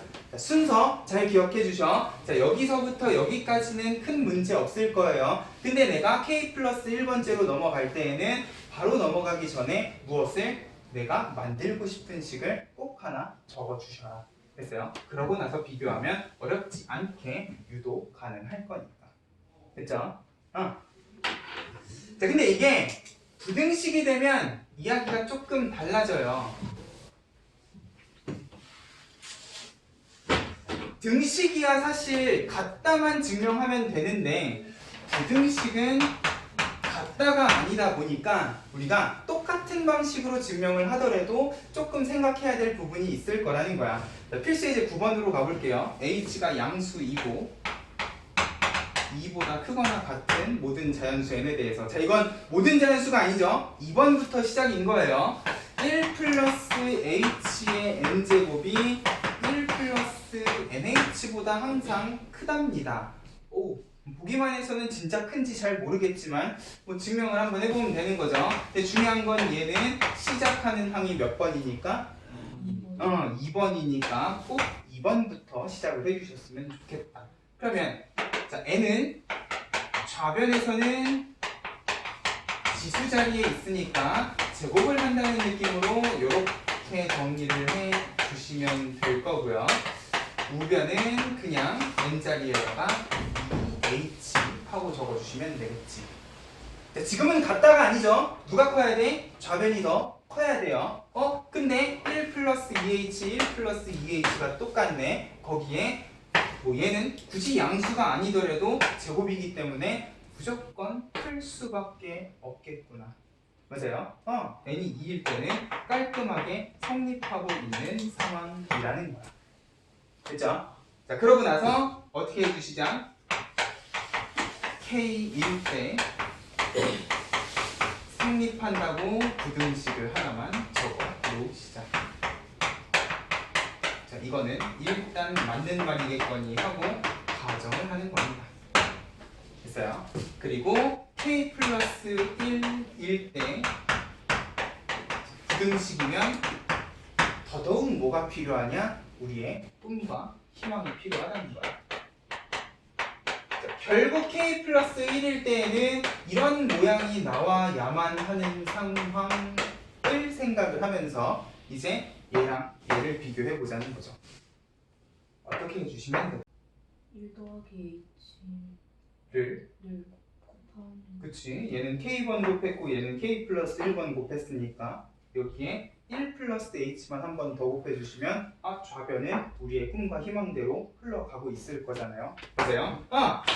그러면 내가 이번에는 더하기가 아니라 곱하기 1 플러스 H를 한다고 생각을 하면 일단 좌변은 내가 원하는 모양을 만들었어.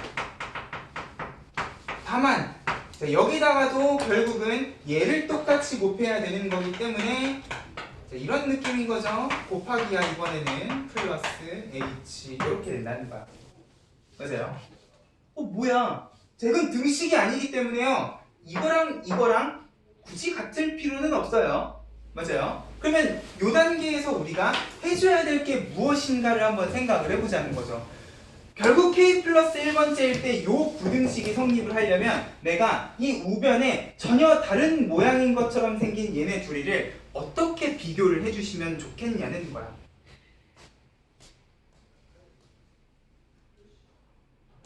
등식이면 그냥 같으면 그만인 건데 부등식이면 이런 느낌으로 한번 생각을 해보자는 거죠. 자, 만약에 지금 요 그지 같은 모양이요 얘보다 크다라면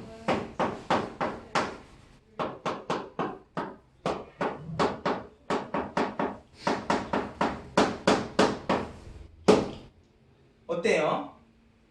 얘는 얘보다 크고 얘는 그거보다도 크기 때문에 자연스럽게 내가 얘는 얘보다 크다고 이야기를 해줄 수가 있지 않겠어요? 맞아? 자, 같다면 그냥 비교해 주시면 돼요. 정리하고 진짜 같은지만 비교해 주시면 되는데 부등식은 항상 이런 느낌으로 생각을 해주셔야 된다는 거야. 됐어요? 결국 우리의 꿈과 희망이 담긴 얘가요. 내가 K번째일 때 정리해 놓은 요 부등식보다도 작으면 결과적으로 K 플러스 1번째일 때 부등식도 성립한다고 이야기해 줄 수 있지 않겠느냐. 됐어요? 자, 부등식에서 우리가 궁극적으로 증명해야 되는 부분은 이 부분이라는 거야. 됐니? 자, 근데 당장은 내가 이 부등식 쓸 수 있는 상황이야? 알아? 모르죠? 맞아요? 이건 우리의 희망사항인 거지. 아직은 왼쪽이 큰지 오른쪽이 큰지 모르는 상황이야. 그러면 얘네 둘의 배수를 비교해야 되기 때문에 무엇을 해주셔야 되겠다? 그치, 빼기 계산을 해주셔야 되겠구나. 됐죠? 이 파란색 부분은 요거에 대한 증명 과정이 중간에 있어야 된다는 거예요. 결국 1 플러스 KH, K번째 식에 1 플러스 H를 한번 곱한 얘가 얘보다 크려면 뺐을 때 뭐가 나와야 되는? 양수가 나와야 되는 상황이어야 된다는 거지. 됐어요? 정리 한번 해볼게요. 요거 분배 법칙 1 플러스 H에 KH 플러스 KH 제곱이에요.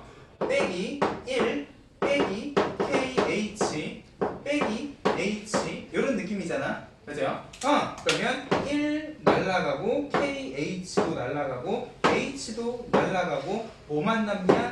KH 제곱만 남는 상황이 되어버려. 뭐니? H 양수라 그랬고 제곱이니까 완전 양수죠. K는 뭐야? 한 번호 아니었어요? 심지어 몇 번보다 큰, 2번보다 크거나 같은 자연수란 말이야. 얘는 완전 뭐야? 양수잖아. 그죠? 뺐더니 양수야. 그러면 이렇게 이야기를 해줄 수 있겠구나. 그러면 증명 끝인 거지. 됐습니까?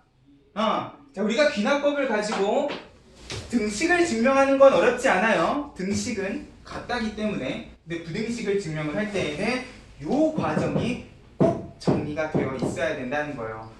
너네가 나중에 빈칸 채우기랑 관련된 귀납법 문제에서 부등식을 보게 되면 항상 중간에 뭔가를 빼놓은 것 같은 계산 과정이 있다는 거죠. 그러면 얘네들은 왜 도대체 빼기 계산이 되어 있는가? 이런 이유 때문에 빼기 계산이 되어 있구나 라고 생각을 해주시면 된다는 거야. 됐어요? 부등식은 증명 과정이 간단하지 않기 때문에 이 과정 꼭 책에다가 잘 좀 정리해놔. 여기 지금 해설은요 마치 그렇다 하고 열심히 정리만 해놓은 상황이기 때문에 이 중간에 너네가 무엇을 고민하셔야 되는가를 꼭 정리를 해놓으시라고. 됐죠? 자, 증명 과정은요 여기서부터 이렇게 내려가요. 근데 이 증명 과정 중간에 나는 이 부분을 하기 전에 뭘 했어? 우리의 꿈과 희망을 담아놨어요. 이게 꼭 적혀져 있어야지 등식도 부등식도 비교가 가능하기 때문에. 됐어요? 잘 정리해 놓으세요. 선생님, 네. 근데 저거 파란색 램 있잖아요. 저거 양면 바뀌면 어떻게 해요? 양면이 근데 그게 바뀐다면 대소가 아. 상관이 있어요? 있죠. 자, 만약에 이런 느낌이에요. 이제 A가 B보다 크고요. B가 C보다 크면 당연히 A는 C보다 큰 거죠. 맞아요? 근데 A가 B보다 크고요. C도 B보다 크면 A랑 C는요 누가 더 크다라고 이야기를 해줄 수가 있겠어요? 아하. 어떤 느낌인지 알겠죠? 네. A도 B보다 크고 C도 B보다 크면 A랑 C는 우리가 비교를 할 수가 없는 거예요. 그죠? 만약에 정리를 했더니 이게 뒤집혔어? 아마 그럼 이 명제는 성립하는 명제가 아닐 거다라는 거야. 됐어요? 얘도 얘보다 크고 얘도 얘보다 크면 결국 내가 비교해야 되는 얘네들은 누가 큰지 알 수가 없는 상황일 거기 때문에 우리가 무조건 만들어야 되는 부등식은 뭐겠다? 이런 부등식이겠다라는 거야. 이게 A고 이게 B고 이게 C잖아. 결국 나는 A가 C보다 크다를 증명하고 싶기 때문에 무조건 B가 C보다 크다를 증명을 해주셔야 되는 상황이라는 거지. 있어요? 잘 생각해봐. 이 두 개. 이거는 아니야. 몰라. 됐어요? 이렇게는 A랑 C를 비교해 주실 수가 없어요. 이렇게는 명확하지. 됐죠? 자, 등식은 어렵지 않다 그랬어요. 부등식 신경 써서 증명을 해주시고 앞에 필수의 이제 7번 잠깐 볼게요.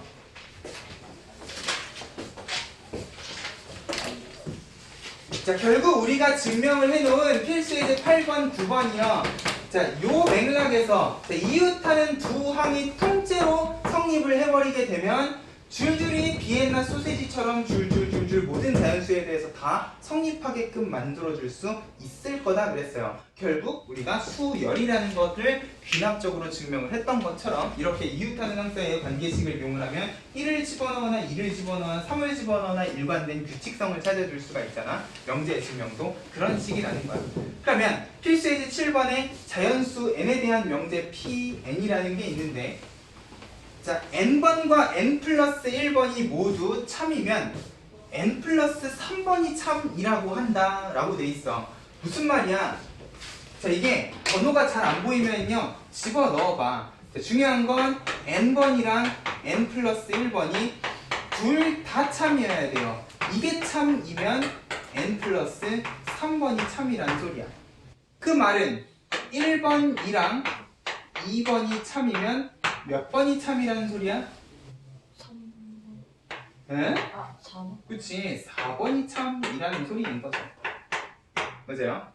2번, 3번이 줄줄이 참이면 자연스럽게 몇 번이 참이다? 5번. 5번이 참이다 라는 이야기가 되는 거예요. 그러면 이 성질을 가지고 모든 자연수 n에 대해서 참이 되게끔 하려면 결국 나는 기본 전제 조건으로 시작하는 항으로 몇 개의 Pn을 가지고 있어야 되냐는 거지. 근데 적어놓고 나니까 1번, 2번이 성립하면 3번은 건너뛰고 4번이 참이 돼버려요. 맞아요? 그러면 1번하고 2번만 참이다 했을 때 내가 모든 자연수에 대해서 참이라고 이야기를 해줄 수가 있겠니? 3번이 B잖아. 모르잖아요. 맞아요? 3번도 명확하게 참이라는 이야기를 1번하고 2번만 가지고는 이야기를 해줄 수가 없어요. 맞아요? 그렇기 때문에 이 명제가 모든 자연수에 대해서 참이 되려면 적어도 몇 번까지는 3번까지는 참이어야지만 봐봐. 1번, 2번이 참이면 4번이 참이고 2번, 3번 결국 3번까지 참이면 5번이 참이잖아. 그럼 1, 2, 3, 4, 5번이 참이 되면서 3번, 4번을 가지고 6번도 만들어줄 수 있고 4번, 5번 가지고 7번도 만들어줄 수 있을 거예요. 맞아요? 결국 이 명제는 기본 전제로 3개는 참이어야 모든 자연수에 대해서 참이다 라고 이야기를 해줄 수가 있는 명제라는 거지. 그쵸? 이런 느낌으로도 우리가 이 귀납법을 해석을 해주시면 참 좋겠다. 동그라미 5번은 완전 그지 같은 소리야. 1번, 2번이 참이면 당연히 4번이 참이기 때문에 이런 식이 아니라는 거예요. 됐죠? 그런 느낌으로 귀납이라는 거를 생각을 해주셔라. 됐어요? 그럼 일단 정규 과정에서 내가 설명해주고 싶은 수학 원의 내용은 끝입니다. 사실 이 수열 단어는 이 규칙성이라는 게 너네가 지금 교과서에서 배우는 규칙성이라고 해봐야 뭐 차이, 비율 뭐 이 정도지만, 그리고 시그마 써서 합을 깔끔하게 정리하는 정도지만, 사실 이 규칙성이라는 거는 까도 끝이 없는 양파 같은 놈이기 때문에 사실 이 규칙성을 따지다 보면요 진짜로 내가 너네들한테 해줄 수 있는 얘기들이 엄청나게 많아요. 근데 일단은 교과서에서 너네가 숫자가 나열이 돼 있을 때 꼭 이 정도는 고민해 주셨으면 좋겠다 하는 부분은 머릿속에 정리를 해놓고, 이제 더 복잡한 수열들이 나왔을 때 이제 너네가 앞으로 보게 될 문제들은요 그냥 등차 등비의 시그마 하하호호 이런 게 아니라 더 복잡한 형태의 수열들이 나올 거예요. 시그마도 내가 정리해 줄 수 없는 복잡한 형태의 시그마가 나온다던가, 우리 오늘 배웠던 점화식 같은 경우도 복잡한 형태의 내가 배우지 않은 점화식이 나왔을 때 얘네들을 어떻게 해결하고 그 안에서 어떻게 규칙성을 찾을 것인가에 대한 연습은 이제 기본 베이스를 바탕으로 너네들이 계속 차곡차곡 쌓아 나가셔야 된다고. 됐어요? 일단 내가 기본적으로 너네 IQ를 한 5에서 10 정도는 올려드렸기 때문에 나머지 규칙성을 찾는 것들은 이 기본 베이스를 바탕으로 잘 차곡차곡 문제를 풀어가면서 쌓아주셨으면 좋겠어. 됐죠? 일단 이 특강 수업 하나만 가지고 너네가 수학 원을 마스터했다라는 생각은 안 하셨으면 좋겠고요. 그리고 지금 배운 내용이 분명히 기말고사 시험 범위까지를 포함하고 있기 때문에 당장 중간고사 대비를 하다 보면은 기말고사 내용을 자연스럽게 까먹는 경우들이 생기죠. 왜? 수열 단원에 우리 외울 공식들 무진장 많았잖아요. 등차, 등비, 일반항, 합부터 시작해서 시그마, K, K제곱, K세제곱까지 외워야 될 게 많다 보니까 자연스럽게 잊혀지는 부분들이 있을 거예요. 그럴 때 어디를 들어가셔라? 꼭 복습을 해보셔라. 알겠죠? 자, 내가 까먹은 부분에 대해서 난 한 번 배웠으니까 적당히 복습해야지 하시면 안 돼. 됐어요? 애매모호하고 까먹은 부분들은 확실하게 복습을 해서 중간기말 대비 잘 하시고 이제 다가올 새학기를 잘 남은 2월 한 달 동안 준비를 하셔. 됐습니까? 3주 동안 고생 많으셨고요.